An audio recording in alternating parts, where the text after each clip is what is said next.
परवाच्या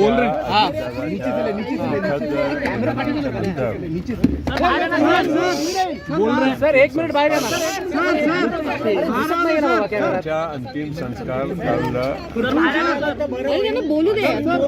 बोला बोला सर, बोला बोला बोला सर, बोला सर. परवा या दुःखद घटनेनंतर कोणालाच भेटत नाही काल सर बाहेर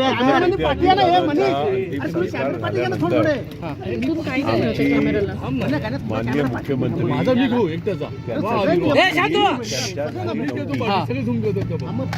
ट्रान्सफर लिहिले ना बाबा.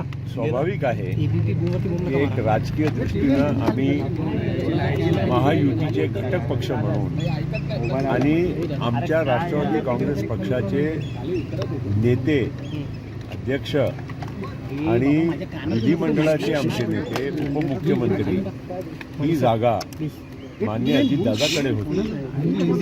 त्या जागेच्या उद्याच्याला आम्हालाही निर्णय करावा लागणार आहे.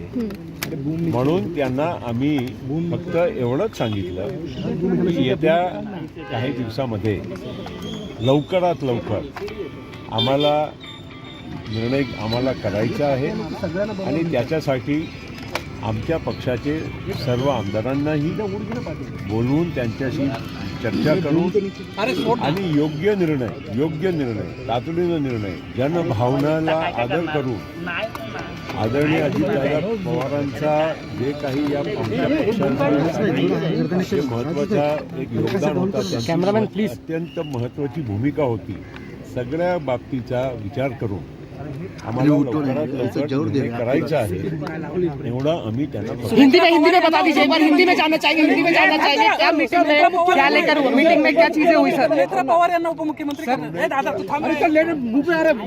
मुख्यमंत्री पद हे राष्ट्रवादीकडे अरे तो खूप सगळा बोलिए बोलिए. अजित पवार यांचा कुठलाही आज आम्ही नावाची चर्चा केली नाही, पण ते आमच्या अंतर्गत विषय आहे. कारण राष्ट्रवादी काँग्रेस पक्षांनी कोणाला त्या जागेवर बसवायचा पक्षाचा निर्णय.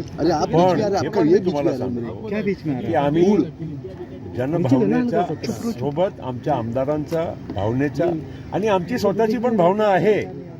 असा नाही आहे म्हणजे मी प्रफुल्ल पटेल म्हणून बोलतोय, कार्याध्यक्ष म्हणून बोलतोय असं नाही.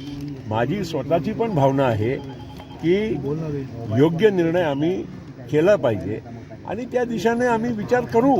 कुठेही असा विषय आलेला नाही. कारण काय आहे, आज अजूनही राजकीय शोक आहे. आज तिसरा दिवस आहे.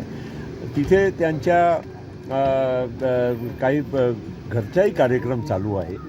तेव्हा आम्ही आता सुनेत्रा वहिनीशी पण बोलावं लागेल की नाही आम्हाला त्यांच्या परिवारची पार्थ पवार आहे, जय पवार आहे, सुनेत्रा वहिनी आहे, त्यांच्याशी पण बोलावं लागेल.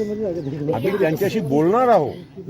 पण आजच्या दिवस किमान त्यांचा घरचे जे कार्यक्रम आहे ते आटोपून मग आम्ही त्यांच्याशी शक्य असेल तर रात्री किंवा उद्या बोलायचा प्रयत्न करू आणि लवकरात लवकर ही जागा आम्हाला भरायची आहे. आणि मी हे पण परत सांगतो की माझी पण भावना आणि आमच्या पक्षातल्या आणि जनतेची जी भावना आहे त्याच्या अनुरूपच आमच्या योग्य निर्णय होणार.